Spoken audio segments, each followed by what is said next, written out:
Over the last 2 centuries, movies, books, and animations have painted the samurai as almost mythical heroes of a legendary Japan.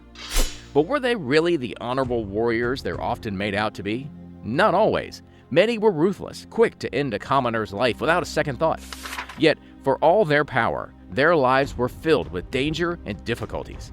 Welcome to Wild History. Dive in with us as we explore the raw, gritty side of the samurai lifestyle and reveal why your dreams of being one might not be so dreamy after all. Death as samurai culture. The term samurai doesn't translate to warrior. That's bushi in Japanese. Samurai comes from saburo, meaning those who serve. Their golden era was during the mid-15th century, when rising daimyo or feudal lords thrust Japan into political turmoil and wars. Fast forward to the Tokugawa dynasty, and you'd think with 250 years of peace, the samurai finally got their well-deserved break. Think again. Peace was never really in their playbook.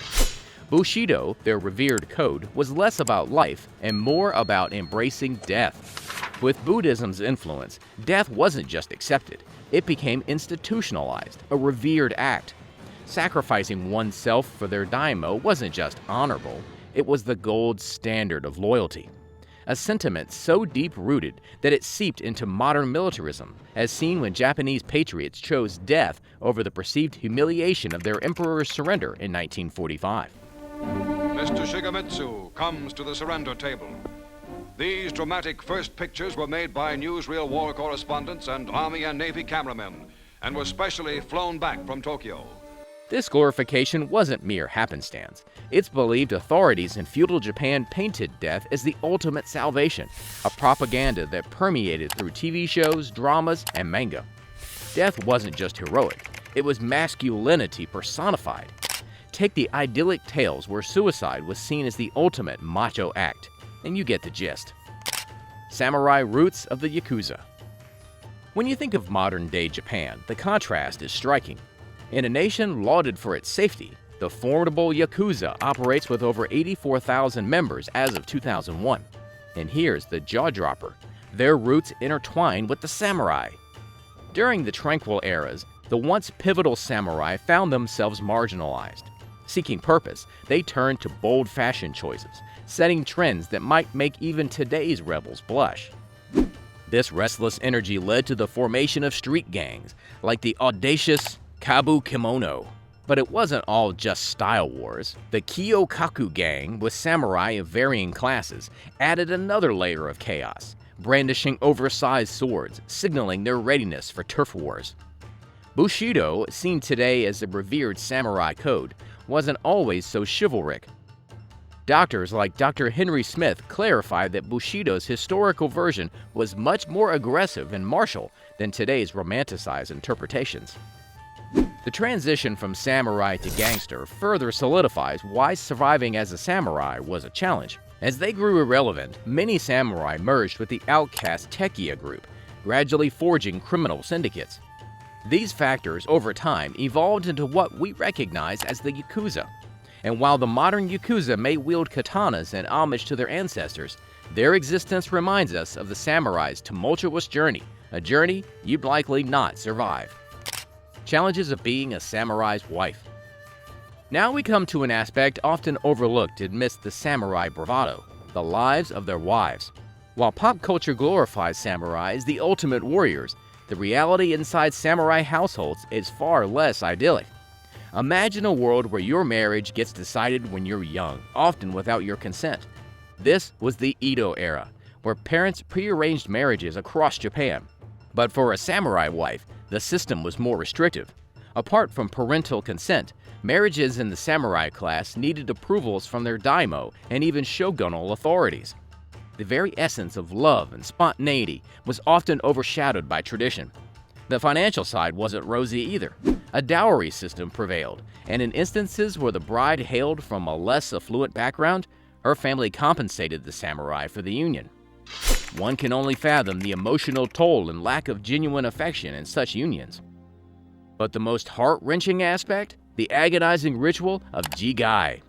If a samurai wife learned of her husband's death, she might perform this quick yet dignified form of suicide.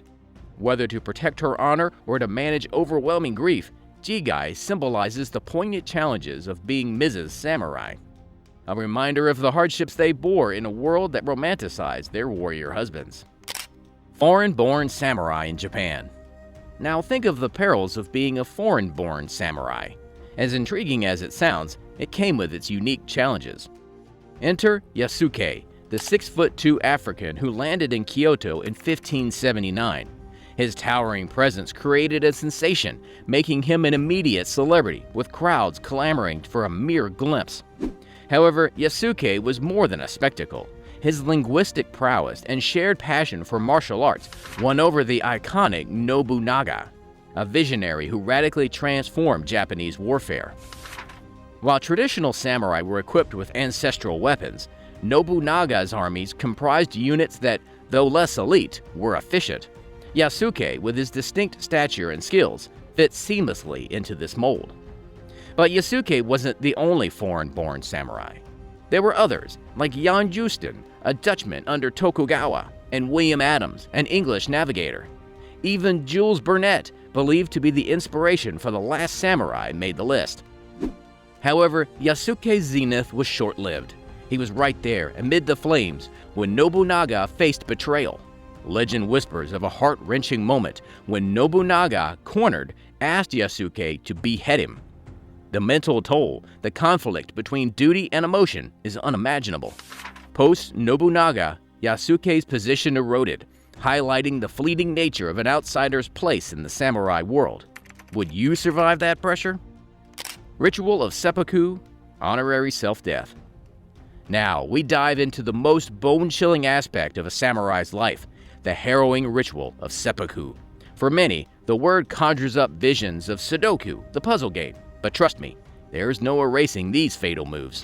Seppuku, often dubbed Harakiri in the West, wasn't a light-hearted Sudoku match, but the culmination of the samurai's unyielding code of honor. Envision this, a solemn samurai, using his own katana, deliberately slicing open his stomach. Feel that gut-wrenching unease? The whole ordeal wasn't just about a physical end, but a slow, deliberate dance with death. But wait, there's a twist. While some samurai chose to endure this excruciating pain, others enlisted a kaishakunin, a second, to gracefully decapitate them, hastening their end.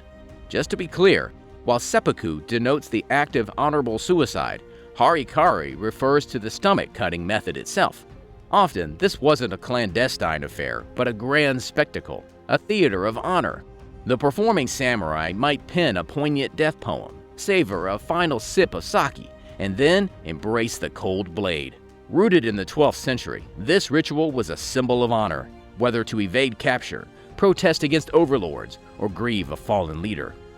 By the 15th century, seppuku also turned into a form of capital punishment for dishonorable samurai. Yet even in death, honor persisted. And speaking of being ever prepared, these warriors lived each day on the brink of death. Some even burned incense in their helmets, ensuring their beheaded self would exude a pleasant aroma. One can't help but ponder, amidst this stark discipline and unwavering honor, would you endure or perish as a samurai?